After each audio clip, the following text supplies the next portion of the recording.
بسم اللہ الرحمن الرحیم۔ وینس نیوز کی خصوصی ٹرانسمیشن رمضان کی شان کے ساتھ آپ کا میزبان پروفیسر عبد الماجد بٹو حاضر خدمت ہے۔ سامعین ناظرین، رمضان کا فضیلت والا مہینہ، برکتوں والا مہینہ چل رہا ہے۔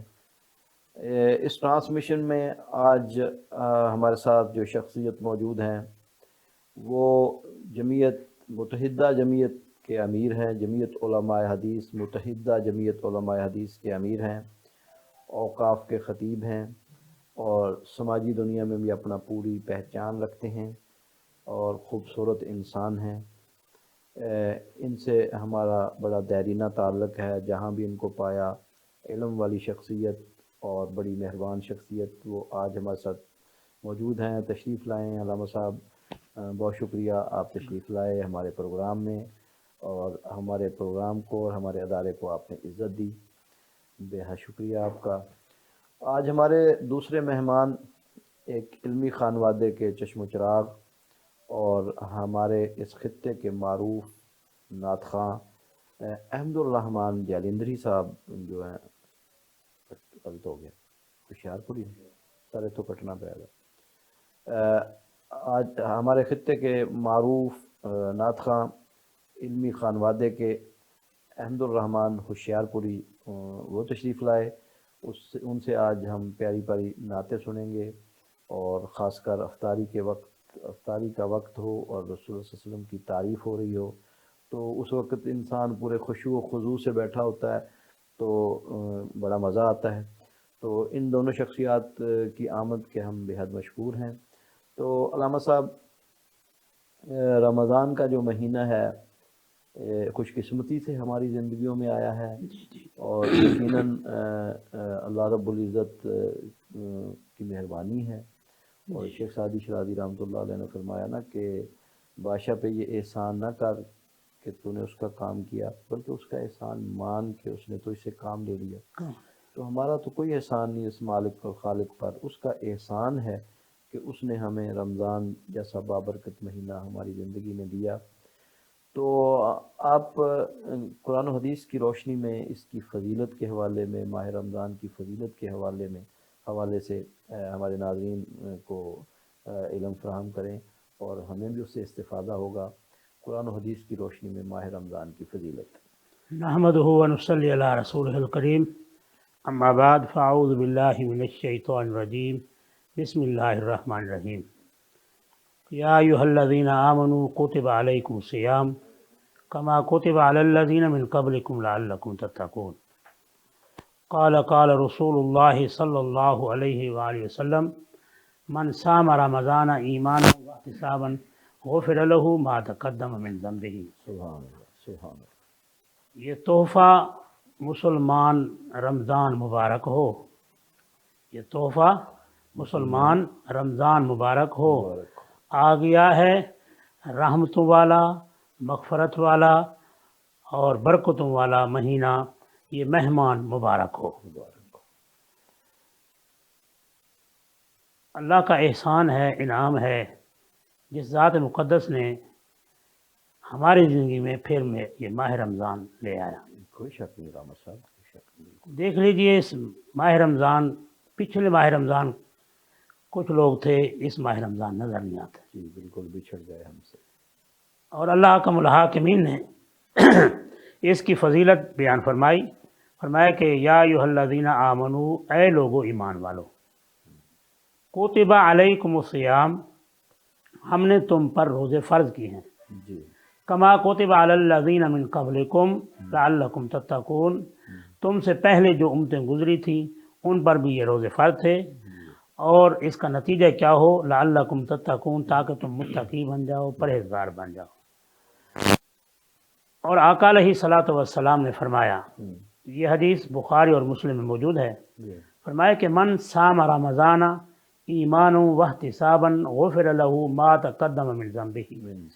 فرمایا کہ جس شخص نے ایک روزہ رکھا، ماہ رمضان کی برکت اور مغفرت دیکھی ہے اللہ کی طرف سے، جس شخص نے ایک روزہ رکھا اور پھر احتساب کرتے ہوئے، یعنی کہ اس نے روزہ رکھا اور پھر اللہ سے عہد کرتا ہے، اے اللہ جتنے پچھلے مہینے گزر گئے میں نے کمی کی، کوتاہی کی، تیری نافرمانی کی، اب میں عہد کرتا ہوں کہ میں تیری نافرمانی نہیں کروں گا۔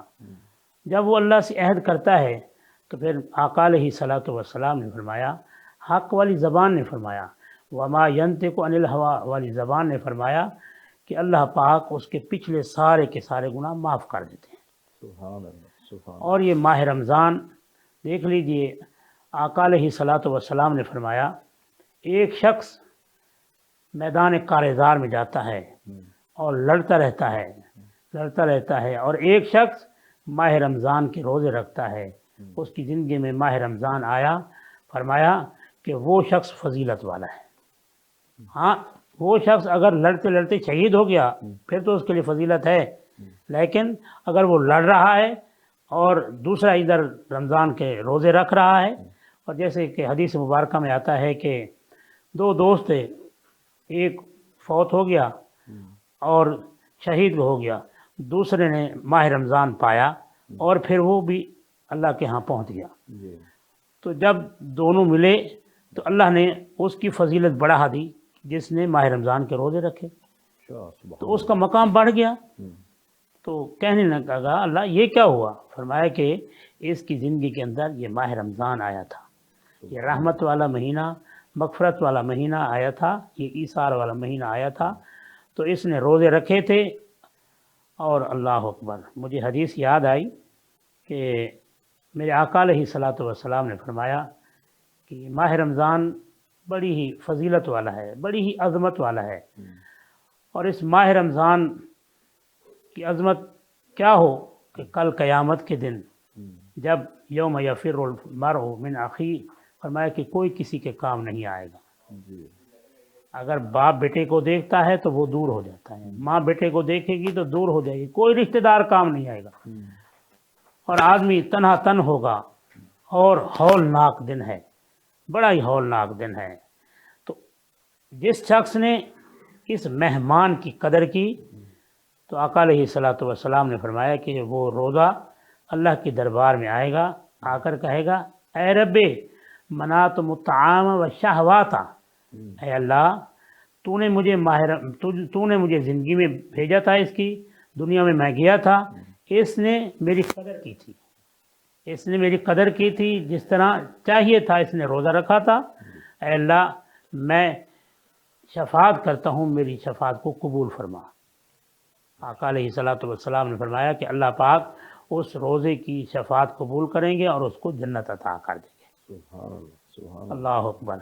تو یہ ماہ رمضان کا روزہ آیا ہے، دیکھیں یہ ماہ رمضان گرمی میں نہیں آیا، ماہ رمضان کا مہینہ یہ بہترین موسم ہے، نہ اتنی ٹھنڈ ہے نہ اتنی گرم ہے، بالکل ہاں بہار کا موسم ہے، تو یہ بہار ہے، تو بہار اور رحمت بھی برس رہی ہے، اور یہ مومن کے لیے بہار اور نیکیوں کی بہار، اور یہ سیزن کا مہینہ ہے۔ جس طرح ماہ رمضان کے اندر تاجر حضرات کا بھی سیزن کا مہینہ ہوتا ہے نا، وہ کپڑے بیچنے والے یا جوتے چیزیں بیچنے والے، ہاں ان کے لیے بھی سیزن کا مہینہ ہے، اور مومن کے لیے بھی یہ سیزن کا مہینہ ہے۔ اچھا علامہ صاحب، ویسے تو اللہ رب العزت ہر وقت دعا قبول کرتا ہے، اللہ کا خود اپنا فرمان ہے کہ دعوت الداع اذا دعانی فلیستجیبوا لی، جب بھی کوئی پکارنے والا پکارے تو میں اس کی پکار کو سنتا ہوں، کوئی توبہ کرے تو اس کو مغفرت کے حوالے سے بڑیاں بشارتیں ہیں، غفور الرحیم ہے۔ لیکن نبی اکرم صلی اللہ تعالی علیہ وسلم نے خاص کر ماہ رمضان کا فرمایا کہ یہ مغفرت کا مہینہ ہے، یہ خاص مغفرت کے ساتھ جو کیا، تو اس حوالے سے سامعین کو مزید وضاحت کریں تاکہ ہم سب مل کے اللہ سے اپنے گناہ بخشا سکیں، ہماری نسل تک یہ پیغام آسان طریقے سے پہنچائیں۔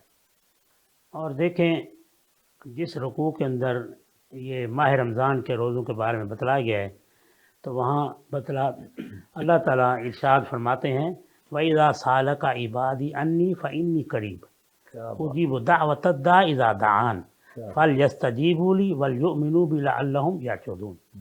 فرمایا کہ اے میرے محبوب، یہ میرے بندے آپ سے سوال کریں نا میرے بارے میں تو آپ کہہ دیں انی قریب، میں قریب ہوں، اللہ تو کتنا قریب ہے، وَنَحْنُ أَقْرَبُ إِلَيْهِ مِنْ حَبْلِ الْوَرِيدِ، اے انسان میں تو تیری شاہرگ سے بھی زیادہ قریب ہوں۔ اور یہ سحری کا وقت بڑا عظیم وقت ہے، اللہ اکبر۔ حدیث مبارکہ میں آتا ہے کہ سحری کے وقت اللہ تعالیٰ فرشتوں کے ساتھ اپنا عرش معلیٰ چھوڑ کر آسمان دنیا پر آ جاتے ہیں۔ سبحان اللہ۔ فرشتہ اعلان کرتا ہے، حل من مستغفرن، حل من مسترزقن، ماشاءاللہ۔ حل من مستشفین، ہے مجھ سے کوئی مغفرت مانگنے والا، ہے مجھ سے کوئی اپنی شفا یابی کی دعا مانگنے والا، ہے مجھ سے کوئی رزق مانگنے والا۔ اللہ تعالیٰ اعلان کرتے ہیں۔ ماشاءاللہ۔ اور پھر یہ ماہ رمضان کا جب روزے شروع ہوتے ہیں، ماہ رمضان شروع ہوتا ہے تو ایک فرشتہ اعلان کرتا ہے، یا باغی الخیر اقبل، اے نیکی کرنے والے آگے بڑھ، ماشاءاللہ۔ اے نیکی کرنے والے پہلے تو نمازیں پڑھتا تھا، اب رات کو جب تو کھڑا ہوتا ہے تراویح کے لیے، قرآن سنتا ہے، جب تو سنتا ہے تو اللہ کی رحمت برس رہی ہوتی ہے۔ اور جب تو سحری کے وقت اٹھ، سحری کے وقت کو غنیمت جانتے ہوئے اللہ سے ہم کلام ہو جا، اللہ سے اپنے گناہوں کی معافی مانگ، ماشاءاللہ۔ اللہ کے دروازے پر آ، اللہ سے کہہ تو صحیح۔ کیا بات۔ اللہ اکبر۔ اللہ کی رحمت، اللہ تعالیٰ بہت بڑا رحیم ہے، بہت بڑا، 70 ماؤں سے بھی زیادہ، ماشاءاللہ۔ اتنا رحیم کہ حدیث مبارکہ میں آتا ہے کہ ایک آدمی مسلمان نہیں ہے، ہم تو ہیں مسلمان ہیں، الحمدللہ۔ کلمہ پڑھنے والے ہیں، آقا علیہ الصلوۃ والسلام کے امتی ہیں، ہاں، تو ایک ہے جو مسلمان نہیں ہے، کافر ہے، بتوں کی پوجا کر رہا ہے، یا صنم کی آواز لگا رہا ہے، اور نیند کے غلبے کی وجہ سے یا سمجھ نکل گیا۔ اللہ۔ حدیث مبارکہ میں آتا ہے کہ اللہ پاک نے 70 دفعہ جواب دیا، سل توت یا عبدی، سل توت یا عبدی، مانگ میرے بندے مجھ سے کیا مانگتا ہے، سبحان مانگ مجھ سے کیا مانگتا ہے۔ اللہ۔ فرشتوں نے کہا اللہ اس نے تو بھول کے تجھے بلایا ہے۔ فرمایا کہ اے میرے فرشتوں، جس پتھر سے مانگ رہا ہے وہ تو جواب نہیں دینے والا، یہ بھول کے میرے دروازے پہ آ گیا ہے، میں جواب نہ دوں تو مجھے رحمان کون کہے گا، رحیم کون کہے گا۔ سبحان اللہ۔ تو یہ رحمت والا مہینہ ہے، اور یہ اس رحمت کو ہم سمیٹیں۔ ہمیں چاہیے کہ ہم خود بھی اور اپنی خواتین کو بھی، اپنے بچوں کو بھی اس ماہ رمضان کے بارے میں بتلائیں، اور جب ہم ماہ رمضان کے بارے میں بچوں کو بتلائیں گے، یہ بچے ہماری بہترین فصل ہیں۔ مغفرت کے حوالے سے کوئی خاص طریقہ کار کہ اللہ سے کس طرح ہم مانگیں، تراویح میں، تہجد میں کون سا مقام ہے؟ کیونکہ مغفرت کے ساتھ اس مہینے کو، یہ ماہ رمضان کا مہینہ جو ہے نا، نبی علیہ السلام نے فرمایا کہ کوئی ایسی گھڑی نہیں جس وقت اللہ پاک کسی کو معاف نہ کرتا ہو، ہزاروں کیا کروڑوں لوگوں، اربوں لوگوں کو اللہ تعالیٰ معاف کرتا ہے۔ یہ ماہ رمضان کا ہر لمحہ، صبح سے لے کے شام تک، شام سے لے کے صبح تک، ہر لمحہ رحمت والا ہے۔ جس وقت بھی آپ کو فرصت ملتی ہے، آپ اگر افطاری کے وقت بیٹھے ہیں اس وقت دعا مانگیں اللہ سے اپنے گناہوں کی، اگر تراویح پڑھ رہے ہیں اس وقت دعا مانگیں اللہ سے، یا سحری کے وقت اٹھے ہیں اس وقت دعا مانگیں اللہ سے۔ سحری کے حوالے سے آپ نے پہلے بھی سحر حاصل گفتگو کی، تو حضور اکرم صلی اللہ تعالی علیہ وسلم کا معمول کیا ہوتا تھا سحری کے وقت؟ نبی علیہ الصلوۃ والسلام نے فرمایا کہ السحور برکتن، سحری کرو یہ برکت ہے۔ اور ہمارے پاس سب کچھ ہونے کے باوجود بھی ہم ماہ رمضان کے روزے چھوڑ دیتے ہیں۔ آقا علیہ الصلوۃ والسلام کو دیکھیے، ایک دفعہ حضرت عائشہ رضی اللہ تعالی عنہا کے پاس آتے ہیں، آ کر کہتے ہیں عائشہ کوئی چیز ہے، سحری کے وقت ہے، کوئی چیز ہے؟ حضرت عائشہ رضی اللہ تعالیٰ عنہ کہتے ہیں اللہ کے رسول کھجور ہے۔ آپ نے کھجور کھائی، پانی پیا اور روزہ رکھ دیا۔ اللہ۔ یہ ہیں رحمت للعالمین، یہ ہیں جن کو اللہ پاک نے خاتم النبیین بنا کر بھیجا ہے، ان کا یہ معمول ہے۔ وہ ہمیں اپنی سیرت سے یہ بتلا دے رہے ہیں کہ اے مسلمان، یہ نہ سمجھ کہ میرے پاس کوئی چیز نہیں ہے میں روزہ چھوڑ، نہ، یہ روزہ ایک عظیم عبادت ہے۔ فرمایا کہ ایک آدمی جان بوجھ کر کسی روزے کو چھوڑ دیتا ہے نا، وہ ساری زندگی اس کی قضا دیتا رہے تو قضا نہیں پوری ہوگی۔ یہ عظیم ماہ رمضان کا مہینہ ہے، تو اس ماہ رمضان کے اندر ہمیں چاہیے کہ ہم اللہ سے اپنے گناہوں کی معافی مانگیں، اور روزے رکھیں تو روزہ کس طرح رکھیں؟ آقا علیہ الصلوۃ والسلام نے فرمایا کہ ایک شخص روزہ رکھتا ہے اور غیبت بھی کر رہا ہے، ایک شخص روزہ رکھے ہوئے ہے اور چغلی بھی کر رہا ہے۔ اس بارے میں مزید ہم پوچھیں گے، غیبت اور چغلی کے بارے میں سیر حاصل جو گفتگو آپ سے ہم سنیں گے اور آپ سے مزید استفادہ لیں گے، اور ہم یہ چاہتے ہیں کہ اس بابرکت وقت میں جو تمام خوش و خضوع سے بیٹھے ہیں، یکسو ہو کے بیٹھے ہیں، تو مولانا حافظ احمد الرحمن صاحب سے نعت سنتے ہیں، پھر آپ کی طرف آتے ہیں اور آپ سے بھی ہم نے بہت کچھ سیکھنا ہے۔ تو احمد الرحمن صاحب نعت رسول مقبول صلی اللہ تعالی علیہ وسلم سنائیے۔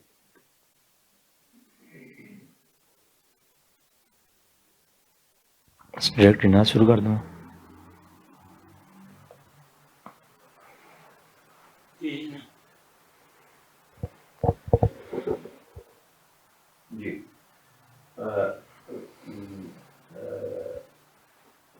صاحب ذرا آپ پہلے تھوڑا سا بتائیں گے کہ جی 2006 میں نعت سٹارٹ کی، حضور کا امتی بنے، لیکن ہمارے لیے اعزاز ہی کافی ہے۔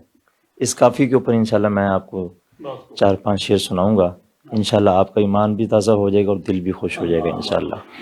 کیا کہنا چاہتا ہوں، توجہ کیجیے گا کہ غلام مصطفیٰ صلی علیہ ہونا ہی کافی ہے، غلام مصطفیٰ صلی علیہ ہونا ہی کافی ہے، غلام مصطفیٰ صلی علیہ ہونا ہی کافی ہے، غلامی کا مقام ایسا عطا ہونا ہی کافی ہے، غلامی کا مقام ایسا عطا ہونا ہی کافی ہے، غلام مصطفیٰ صلی علیہ ہونا ہی کافی ہے، غلامی کا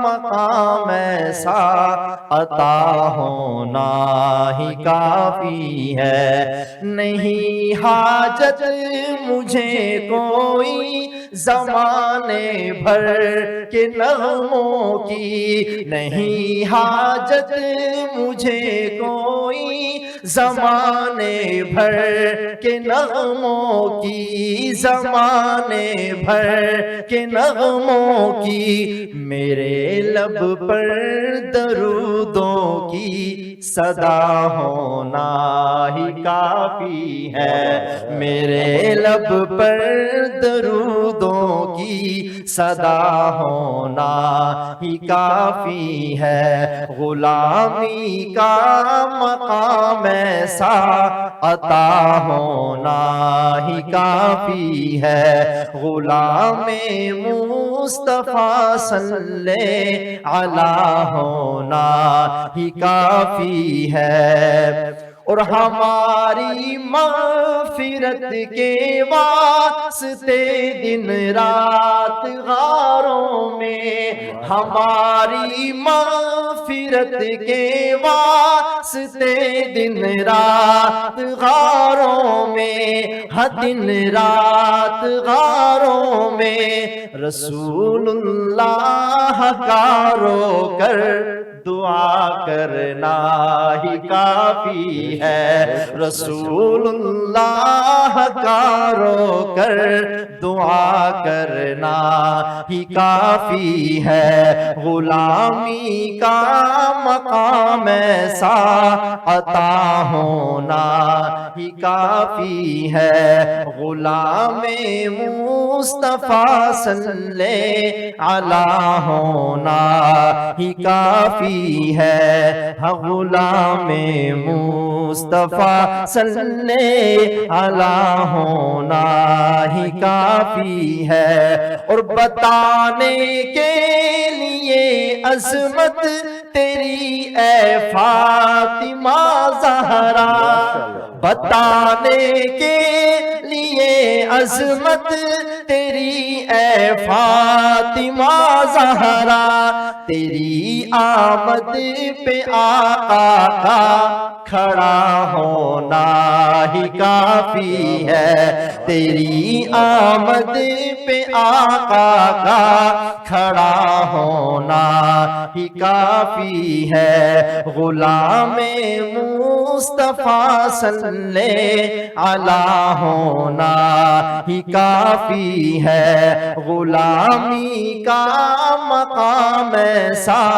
عطا ہونا ہی کافی ہے، اور مجھے شاہوں سے کیا لینا، فقط میرے لیے زینی، مجھے شاہوں سے کیا لینا، فقط میرے لیے زینی، فقط میرے لیے زینی، در سرکار کا ادنا گدا ہونا ہی کافی ہے، در سرکار کا ادنا گدا ہونا ہی کافی ہے، غلامی کا مقام ایسا عطا ہونا ہی کافی ہے، غلام مصطفیٰ صلی علیہ ہونا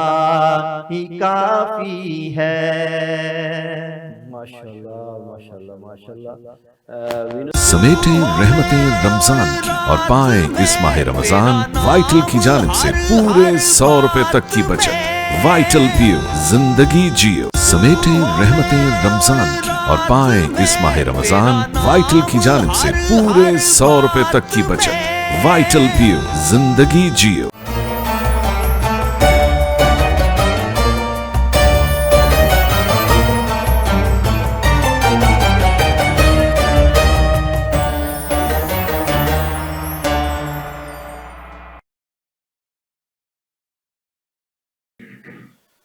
ویلکم بیک۔ وینس نیوز کی خصوصی ٹرانسمیشن رمضان کی شان میں ہم اپنے مہمانوں کے ساتھ حاضر خدمت ہیں۔ علامہ عبدالحنان حیدری صاحب، امیر جمعیت متحدہ اہل حدیث، اور احمد الرحمن صاحب نعت خواں، ان سے ہم اپنی گفتگو کا مزید سلسلہ بڑھائیں گے۔ علامہ صاحب، پہلے تو جہاں سے ہم بریک پہ چلے گئے تھے نعت کے لیے، آپ کی گفتگو غیبت کے حوالے سے، آپ وہ مکمل کریں، پھر ہم اور سے سیکھنا جی، میں عرض کر رہا تھا کہ ماہ رمضان کا روزے کا معنی ہے کہ رک جانا، اور ماہ رمضان کا روزہ بھی رکھے آدمی غیبت کرے، ماہ رمضان کا روزہ بھی رکھے جھوٹ بولے، ماہ رمضان کا روزہ بھی رکھے اور چغلی کرے، ماہ رمضان کا روزہ بھی رکھے اور اپنی آنکھوں سے ڈرامے دیکھے، ماہ رمضان کا روزہ بھی رکھے اور کانوں سے گانے بھی سنے، ماہ رمضان کا روزہ بھی رکھے اور ملاوٹ بھی کرے، جس طرح ہماری مارکیٹوں کے اندر ناپتول میں کمی کرے۔ تو آقا علیہ الصلوۃ والسلام نے فرمایا کہ آدمی نے روزہ رکھا ہے اور یہ کام کر رہا ہے نا، اللہ تعالیٰ فرماتے ہیں لیس لی حاجۃ، اے بندے مجھے ایسے روزے کی کوئی ضرورت نہیں، اللہ، تو نے یہ روزہ رکھا ہے۔ روزے کا مقصد تو یہ تھا کہ تیرا آنکھ کا بھی روزہ ہوتا، تیرے کان کا بھی روزہ ہوتا، تیرے دل و دماغ کا بھی روزہ ہوتا، لیکن تو نے تو صرف بھوک برداشت کی ہے۔ لیکن آج کل دیکھتے ہیں نا بھی فارغ بیٹھے ہیں، چلو جی کوئی ڈرامہ دیکھ رہے تھے، یا پھر کوئی کچھ اور کر لیتے ہیں، یا پھر کوئی لوگ کہتے ہیں یار فارغ بیٹھے ہیں کوئی لڈو کھیل لیتے ہیں، یہ کر لیتے ہیں۔ نہیں، کہ رمضان کا روزہ رکھے اور پھر سنت کے مطابق وہ عمل کرے، یعنی جسم بھی پورا خشوع و خضوع سے اور روح بھی پوری خشوع و خضوع سے متوجہ ہو اس فضیلت کو کما حقہ حاصل کرنے کما کے لیے۔ حقہ، پھر ہے لعلکم تتقون۔ ماشاءاللہ۔ علامہ صاحب، یہ جو فضیلت کا مہینہ ہے، یہ اس میں قرآن کے ساتھ بھی ایک خاص ربط ہے۔ بہت ربط، بہت۔ قرآن کا نازل ہونا رمضان میں ہے، اور پھر حفاظ کی دہرائی تراویح میں ہے، پھر ہر گھر میں قرآن پڑھا جا رہا ہے، تو اس کا جو ایک خاص ربط ہے قرآن اور رمضان کا، اس کی ذرا مزید آپ ہمارے ناظرین کے لیے وضاحت فرمائیں، کیا ترتیب ہونی چاہیے، کیسے ہمیں کرنا چاہیے، اور قرآن اور اس کا قرآن اور رمضان کے ربط کو ذرا وضاحت سے بیان کریں تاکہ ہمارے لیے مزید اللہ حکم الحاکمین فرماتے ہیں شہر رمضان الذی انزل فیہ القرآن ھدی للناس وبینات من الہدی، اور اللہ تعالیٰ نے فرمایا کہ لیلۃ مبارکہ، یہ ماہ رمضان کے اندر قرآن کو ہم نے نازل کیا ہے، جی اور رمضان کے اندر جس رات کو یہ نازل ہوا ہے تو فرمایا کہ وہ بہت بابرکت رات ہے۔ رمضان شریف کی ساری راتیں بابرکت ہیں، جی اور جس رات میں یہ نازل ہوا ہے وہ بابرکت ہے۔ جی دیکھو یہ قرآن کے بارے میں آقا علیہ الصلوۃ والسلام نے فرمایا خیرکم من تعلم القرآن وعلمہ، فرمایا کہ تم میں سے بہتر انسان وہ ہے جو قرآن سیکھتا ہے اور سکھاتا ہے۔ جی اور آقا علیہ الصلوۃ والسلام کا معمول ہوتا تھا جیسے ہی ماہ رمضان آتا جبرائیل امین آتے آپ کے ساتھ دہرائی کرتے، نبی علیہ السلام جبرائیل کو سناتے اور جبرائیل نبی علیہ السلام کو سناتے، اللہ، جس طرح حفاظ کرتے ہیں جی جی یہ میرے آقا علیہ الصلوۃ والسلام کی سنت ہے۔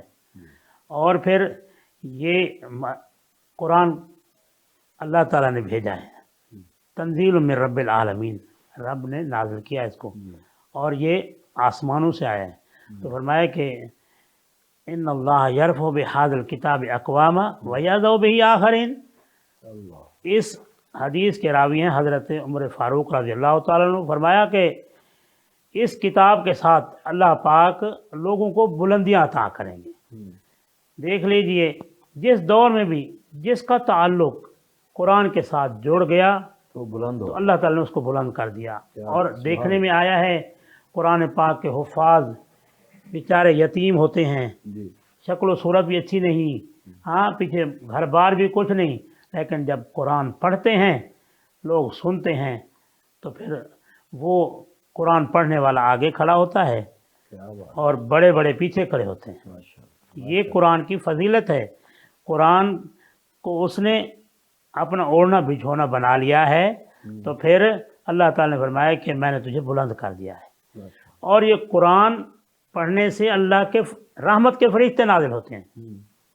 حدیث مبارکہ میں آتا ہے کہ ایک صحابی فرماتے ہیں کہ میں نوافل ادا کر رہا تھا، قرآن پڑھ رہا تھا، جی قرآن پڑھتا ہوں تو چھوٹی سی جگہ تھی، گھر تھا، ساتھ ہی گھوڑا بندھا ہوا تھا اور میرا بیٹا یا سویا ہوا تھا۔ جی تو جب میں قرآن کی تلاوت شروع کرنے لگتا ہوں تو گھوڑا بھدکنے لگ جاتا ہے، کودنے لگ جاتا ہے۔ اچھا، میں جب خاموش ہوتا ہوں گھوڑا رک جاتا ہے، پھر اسی طرح میں پڑھنے لگتا ہوں تو گھوڑا بھدکنے لگ جاتا ہے۔ مجھے خوف تھا کہ کہیں میرا بیٹا ساتھ سویا ہوا تھا، یہ نہ ہو کہ اس کو نہ کچل دے۔ فرماتے ہیں کہ میں نے آسمان کی طرف دیکھا کہ جب میں قرآن پڑھتا ہوں تو ایک نور ہے جو زمین کی طرف آنے لگتا ہے، اور پھر جب میں اس کی تلاوت ختم کرتا ہوں تو آسمان کی طرف جاتا ہے۔ یہی ماجرا آقا علیہ الصلوۃ والسلام کو بتلاتے ہیں۔ تو آقا علیہ الصلوۃ والسلام نے فرمایا کہ اے میرے صحابی، اللہ کے فرشتے تھے تیرا قرآن سننے کے لیے آ رہے تھے، اللہ، اور تو صبح تک قرآن پڑھتا رہتا اور مدینے والے اپنی آنکھوں سے فرشتوں کو دیکھ لیتے۔ سبحان اللہ، سبحان اللہ، اللہ اکبر، یہ قرآن یہ عظمت والا قرآن ہے، بہت ہی عظیم کتاب ہے، لا ریب کتاب ہے۔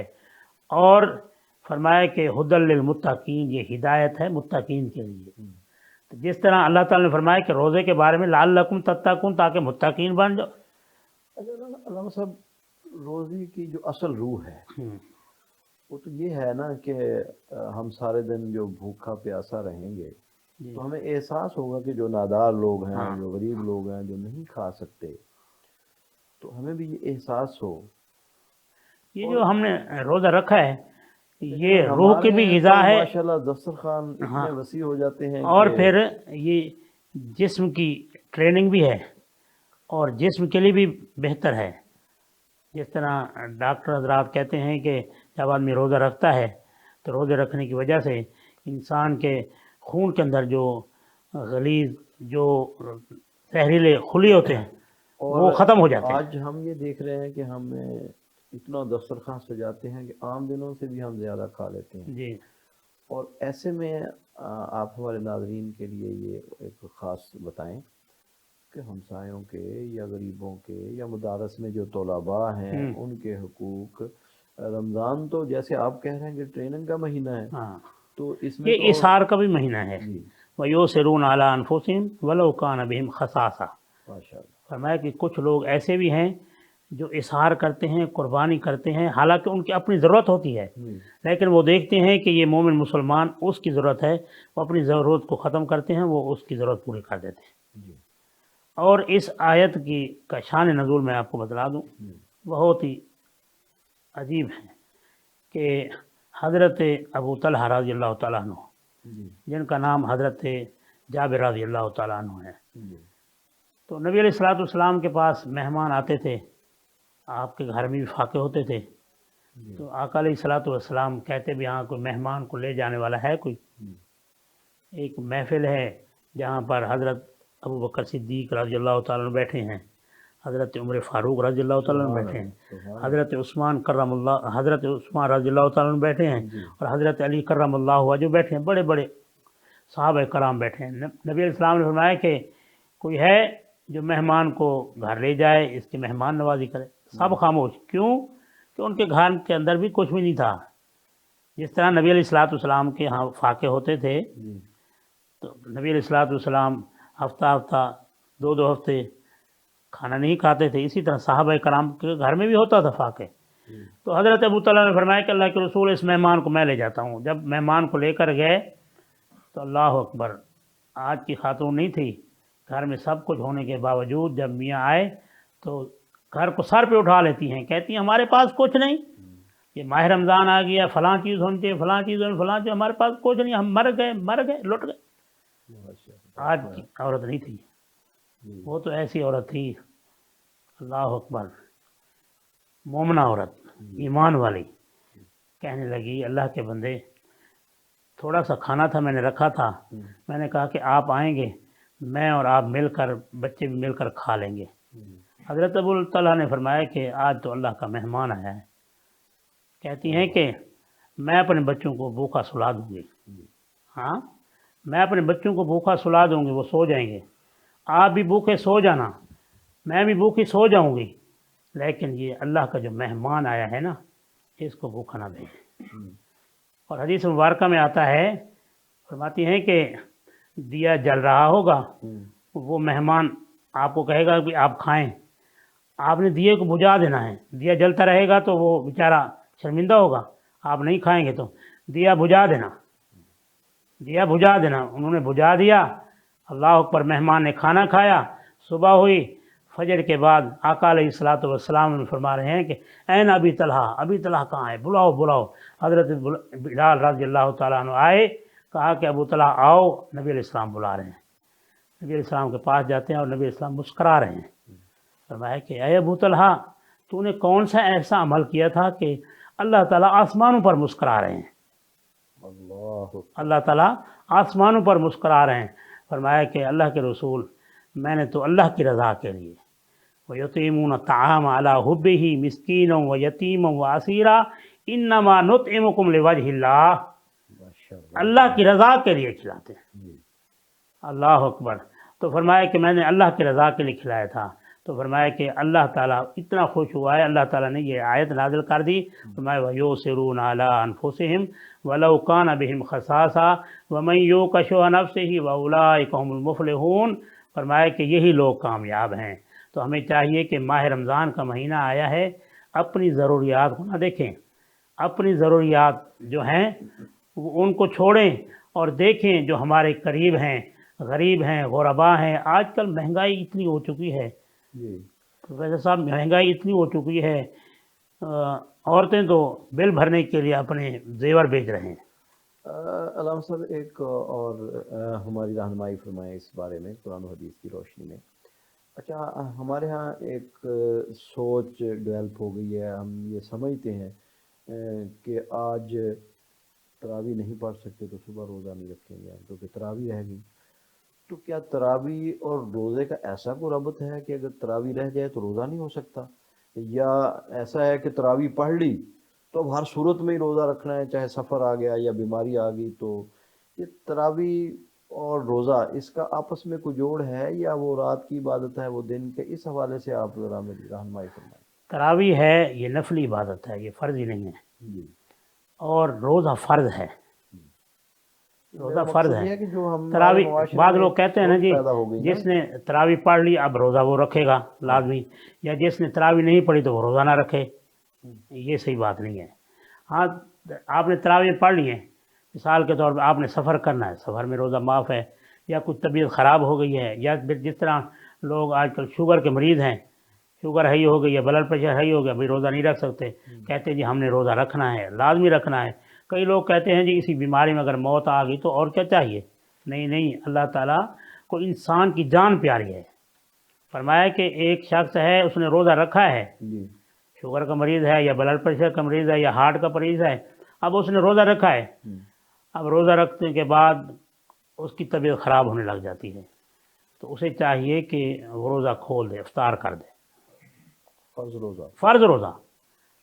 اور پھر اس کی قضا صرف یہی ہے کہ اس نے ایک روزہ ہی رکھنا ہے رمضان شریف کے بعد بس۔ لیکن اس کی کوئی نوعیت ہوگی نا کہ اس کو خطرہ، جان کا خطرہ ہو، یا اسے کوئی طبیب کہہ دے، یا کوئی ایسے پوزیشن ہوگی؟ جس طرح ان کو پتہ ہے نا بھائی یہ ہارٹ کے مریض ہیں، یا پھر کوئی کسی چیز کا بھی مرض ہے اسے، اب وہ ڈاکٹر کے پاس جاتا ہے، بڑھتا جائے، ڈاکٹر کہتا ہے جی آپ کو یہ ٹیکہ لگانا پڑے گا یا میڈیسن کھائیں گے تو پھر طبیعت آپ کی صحیح ہوگی، جی جی، تو پھر تو ہے۔ علام صاحب یہ بڑی اہم گفتگو ہے، ہم اس پہ مزید آپ سے بہت کچھ سننا چاہتے ہیں۔ احمد الرحمان، یہ ایسا وقت ہے، افطاری کا وقت ہے، اللہ کی رحمت برس رہی ہے، دسترخوان لگ چکے ہیں، کیا اور بات آپ کی جو پہلی نعت تھی اس میں ممکن ہے بہت ساری ہماری مائیں بہنیں ابھی کچن میں تھی، مصروف تھی، اب جیسے جیسے قریب وقت آ رہا ہے سارے دسترخوان پہ اکٹھے ہو رہے ہیں، اور اس ٹائم انہماک بھی پورا ہوتا ہے، تو اس ایسی صورتحال میں آپ ہمیں کیا سنانا چاہیں گے؟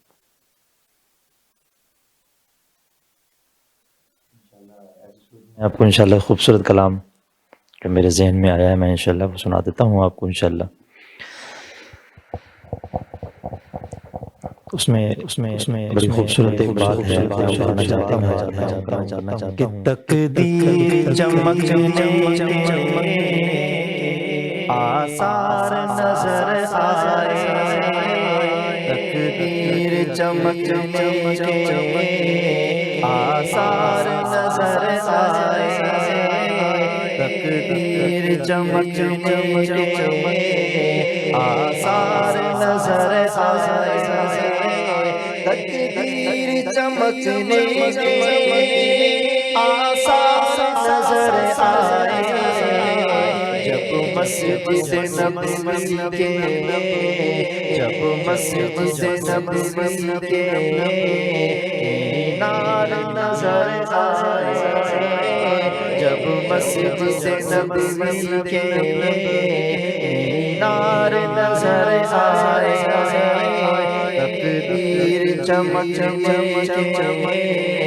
آثار نظر آئے، تقدیر چمکنے آثار نظر آئے، جس وقت مدینے میں پہنچے تھے میرے آقا، جس وقت مدینے میں پہنچے تھے میرے آقا، خدمت میں لیے سب کچھ، خدمت میں لیے سب کچھ، انصار نظر آئے، خدمت میں لیے سب کچھ، انصار نظر آئے، تقدیر چمکنے آثار نظر آئے، جب مسجد نبوی کے مینار نظر آئے، تقدیر چمکنے آثار نظر آئے، اس وقت کھلا رحمت کا شفا خانہ جس وقت اسلام کی رحمت کا شفا خانہ دنیا کے مسیحا بھی دنیا کے مسیحا بھی بیمار نظر آئے دنیا کے مسیحا بھی بیمار نظر آئے تقدیر چمک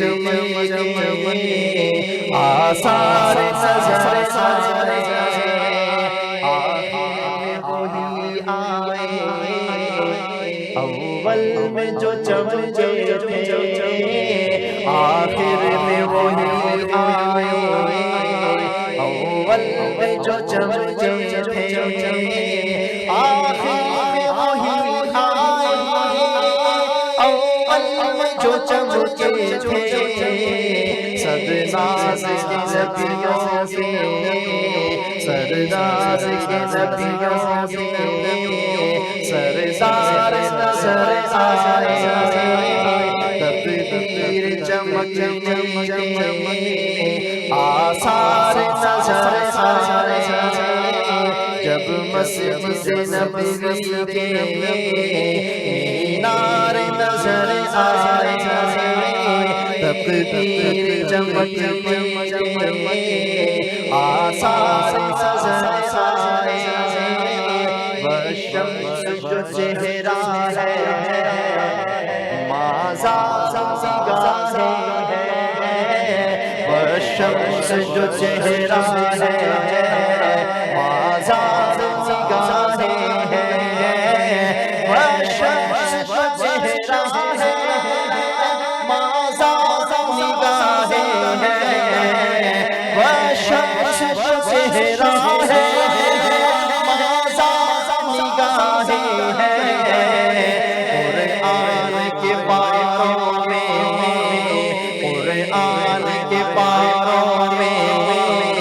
سرکار نظر آئے قرآن کے پاروں میں سرکار نظر آئے جب مسجد نبوی کے مینار نظر آئے تقدیر چمک آثار نظر آئے جب مسجد نبوی کے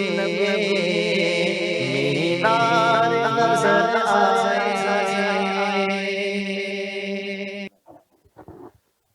علامہ صاحب اپنا افطاری کا وقت بھی قریب ہو رہا ہے تو ہم آپ سے درخواست کرتے ہیں کہ دعا فرمائیں۔ الحمدللہ رب العالمین والعاقبۃ للمتقین والصلاة والسلام على اشرف الانبیاء والمرسلین ربنا آتنا فی الدنیا حسنۃ وفی الآخرۃ حسنۃ وقنا عذاب النار ربنا ظلمنا انفسنا وإن لم تغفر لنا وترحمنا لنكونن من الخاسرین لا الہ الا انت سبحانک انی کنت من الظالمین یا رب لک الحمد کما ینبغی لجلالک وجہک وعظیم سلطانک سبحان اللہ وبحمدہ عدد خلقہ ورضاء نفسہ وزن عرشہ ومداد کلماتہ اللہم ارحم حوالنا ولا تنظر الى سوء اعمالنا نستغفر اللہ الذی لا الہ الا استغفرک واتوب الیک نستغفر اللہ الذی لا الہ الا استغفرک واتوب الیک اللہم انت الغنی نحن الفقراء اللہم انت الغنی نحن الفقراء اللہم انت القوی نحن الضعفاء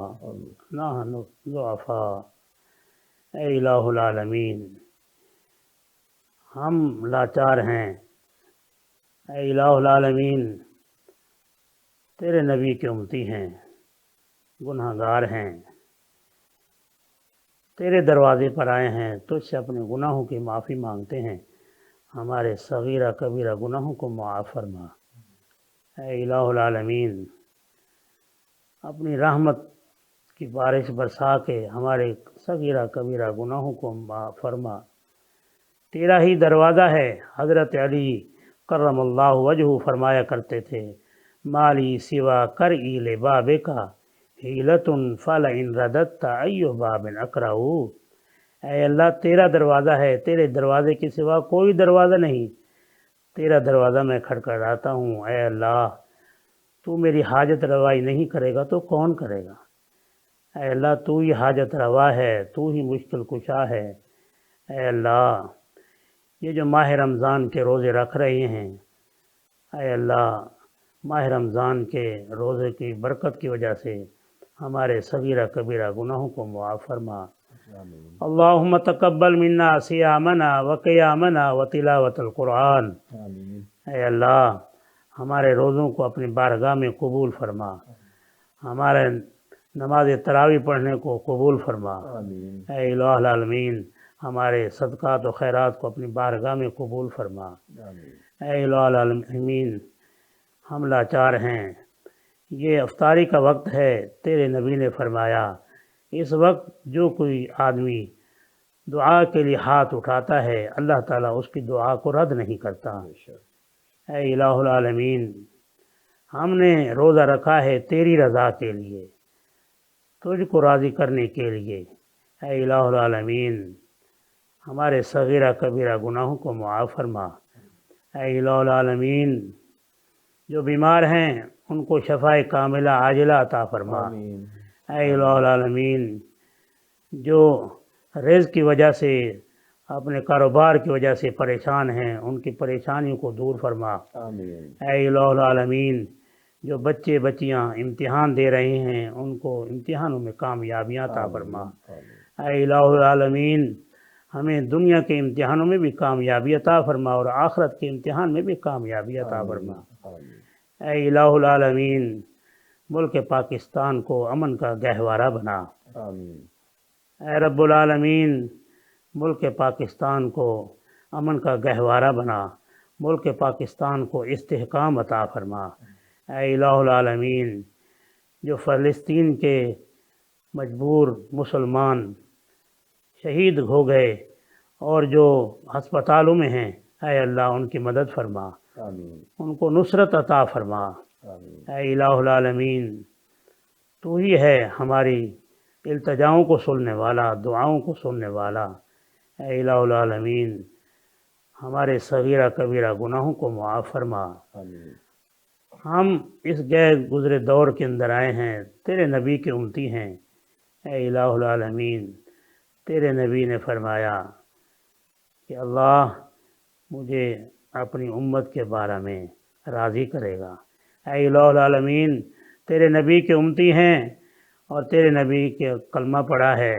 اے الہ العالمین ہاں ہم مانتے ہیں ہم گناہ گار ہیں، سیاہ کار ہیں، پر تیری رحمت کے طلبگار ہیں۔ اے الہ العالمین اپنی رحمت کرتے ہوئے ہمارے صغیرہ کبیرہ گناہوں کو معاف فرما۔ اے الہ العالمین جو کچھ ہم نے مانگا عطا کر دے اور جو کچھ نہ مانگ سکے وہ بھی عطا کر دے۔